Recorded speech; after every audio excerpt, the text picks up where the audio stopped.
Okay, now there's numerous articles on this. Here's one from USA Today. If you haven't heard about Project 2025, you got to go research this. What is Project 2025? The Presidential Transition Project Explained. Now, this is from June 10th, 2024 from USA Today. This deals with giving more power to the president. This deals with getting rid of the Department of Education. This deals with the nationwide ban on abortion.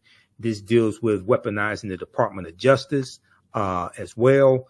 I mean, this stuff is deep. This deals with politicizing federal employees and getting rid of thousands of federal employees and implementing a loyalty pledge as well to be a federal employee. What is Project 2025? The Presidential Transition Project Explained. This is from the USA Today. The detailed plan to dismantle and reconstruct the government laid out by conservative groups known as the 2025 Presidential Transition Project has critics up in arms over its apocalyptic and authoritarian nature. The Heritage Foundation, a conservative think tank in Washington, D.C., led an effort to create the more than 900-page mandate for leadership published in April 2023. So this is the type of planning these people are doing. Reimagining the executive branch and presented a plan to overhaul several government agencies, including the FBI, for the country's next conservative president to follow. Now, the Heritage Foundation did something similar in 1980 with their mandate for leadership. And and that was a book in 1980 that contained 2,000 policies they wanted the Reagan administration to adopt. The Reagan administration adopted 60% of those policies in the first administration of Ronald Reagan. And these were a lot of anti-African-American policies. These policies calling for smaller government, attacking poverty programs, all different types of negative things like this. According to the project's website, the playbook provides a governing agenda and a lineup of people ready to implement it to, quote, rescue the country from the grip of the radical left. Rescue the country from the grip of the radical left. It includes a domestic and foreign policy agenda, a list of personnel, training, and a 180-day playbook. Read the rest of this here. Dealing with Project 2025. Okay, there are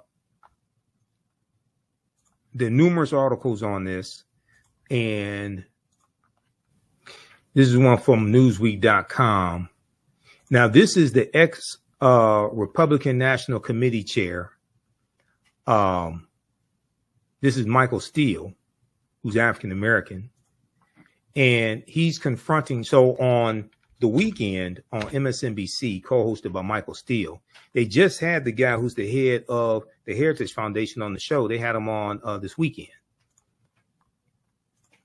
It was Saturday. They had him on Saturday, June 22nd. Ex-RNC chair confronts Republican on Project 2025 plan to gut government, 2024. Michael Steele, former chairman of the Republican National Committee, confronted Kevin Roberts, president of the Heritage Foundation, on Saturday over Project 2025, a plan that includes firing up to 50,000 federal government workers. A plan that includes firing up to 50,000 federal government workers. Now, African Americans make up 18.4% of the 370,000 federal employees. So when you talk about firing 50,000 federal government workers, you're talking about firing a lot of African Americans. In August 2023, conservative think tank, the Heritage Foundation, in collaboration with other right-leaning groups, published its Project 2025.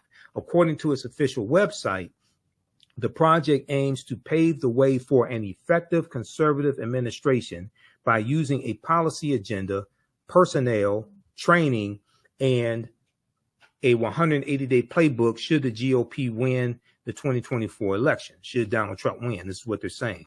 Proposals include reintroducing legislation making it easier to fire federal employees, prosecution for distributing abortion pills by mail, and abolishing recently established diversity, equity, and inclusion DEI initiatives at the Department of Defense. However, one of the most significant proposals is a plan to reintroduce Schedule F, a Trump-era executive order rescinded by President Joe Biden.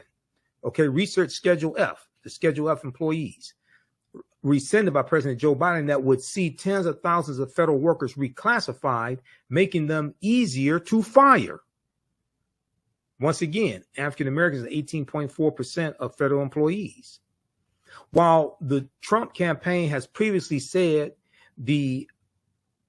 outside groups do not speak for the former president, Project 2025's 1,000-page proposal was drafted with input from a long list of former Trump administration officials who are poised to fill top ranks of a potential new administration, according to the Associated Press.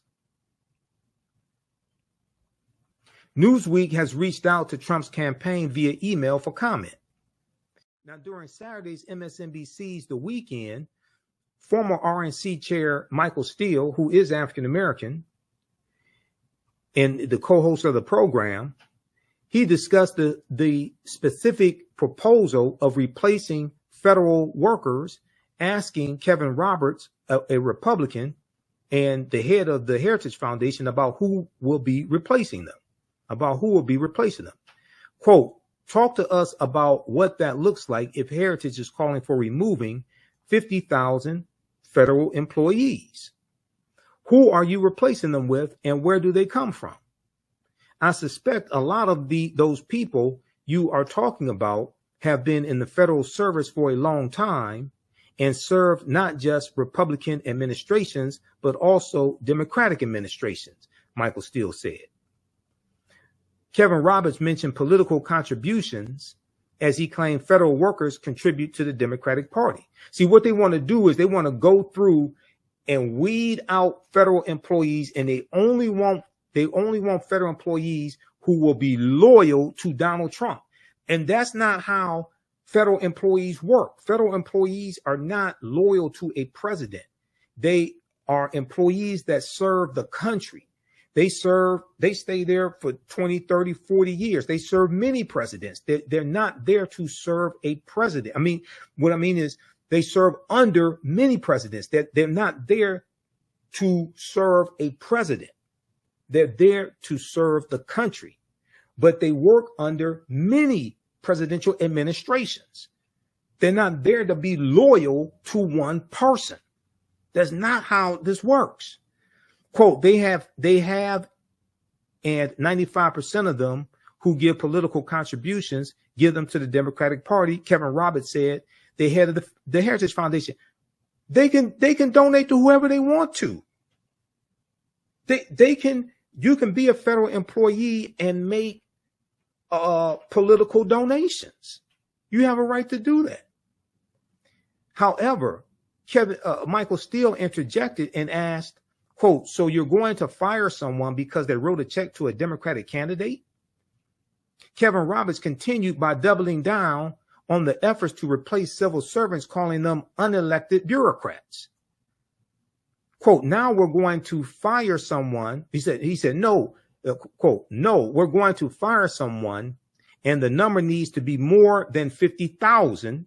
More than 50,000 people, considering there are more than 2 million federal employees, because of over the last century, the radical left has seen the administration state as the fourth branch of government.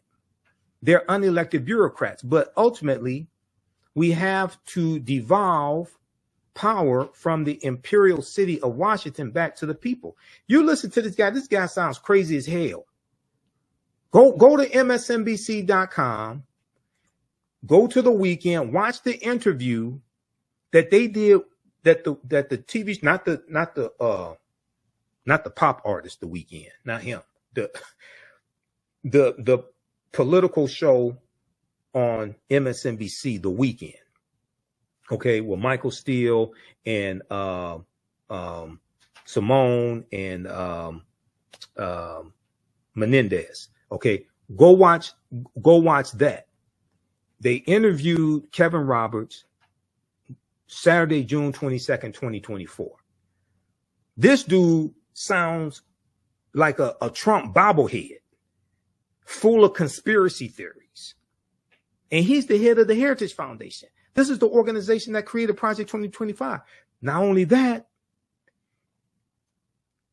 the 226 federal judges that Donald Trump got confirmed, and the 3 Supreme Court judges, those judges came from lists submitted to him from the Heritage Foundation and the Federalist Society.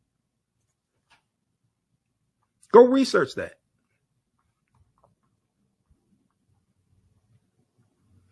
Okay, read the rest of this article here. This is how deep this is. Your understanding of politics is directly related to your understanding of history, because they both intersect. And when we study history from 1800 through 1970, and we're going to end in 1971 with Richard Nixon declaring his war on drugs after he ran for president in 1968 and won in 1968, and he won on the platform of law and order, which basically means lock up black people, protect white people. And he ran on a backlash to the civil rights movement, the Black Power movement, the rebellions taking place across the country, attacking the anti-poverty programs that the Great Society programs from President Johnson. He attacked a lot of those programs as well. Okay. So so how do you all like this type of information? Give us a thumbs up, give us a heart, give us a like. This is a very, very timely class, and this helps you to better understand what's taking place in the country right now, dealing with politics, news, events, people reclaiming the Confederacy. We just did a story on Roland Martin Unfiltered where 2 schools in Virginia just voted to rename the schools after Confederate heroes, because they changed the names of the schools in 2020 when you had a racial reckoning taking place in this country because of the killing of George Floyd. Now you see a recalibration. Now you see people trying to go back to the way it was because they want to hold on to white supremacy. You have a lot of people that want to hold on to the Confederacy. We're going to deal with the Confederacy in the class, but nations don't name schools and don't have monuments honoring traitors to that nation. The Confederacy, these were traitors who committed treason based upon Article 3, Section 3 of the U.S. Constitution. The U.S. Constitution defines treason. And they committed treason based upon Article 3, Section 3 of the U.S. Constitution. Okay, so if you go to our website, AfricanHistoryNetwork.com, scroll down the page, we have the information right at the top of the page. Black resistance movements, Christopher Columbus, the Haitian Revolution, and the Black Power movement, 1492 to 1968. Next class, July 21st, 2024, 4 p.m. Eastern Standard Time. Classes on sale right now, $80, regularly $130. Click right here to register here for the full course. You can join us live for the class or watch classes on demand. Okay, join us live for the class or watch classes on demand. Click right here for a course bundle, so because you'll get both classes, which includes the first course that I teach, Ancient Kemet, the Moors, and the Ma'afa, Understanding the Transatlantic Slave Trade, what they didn't teach you in school. And we have class number 1 starting up Saturday, July 20th, 4 p.m. Eastern Standard Time, of Ancient Kemet, the Moors, and the Ma'afa, Understand the Transatlantic Slave Trade, what they did teach you in school. So that class is on sale, $80 also. All right. And this content is PG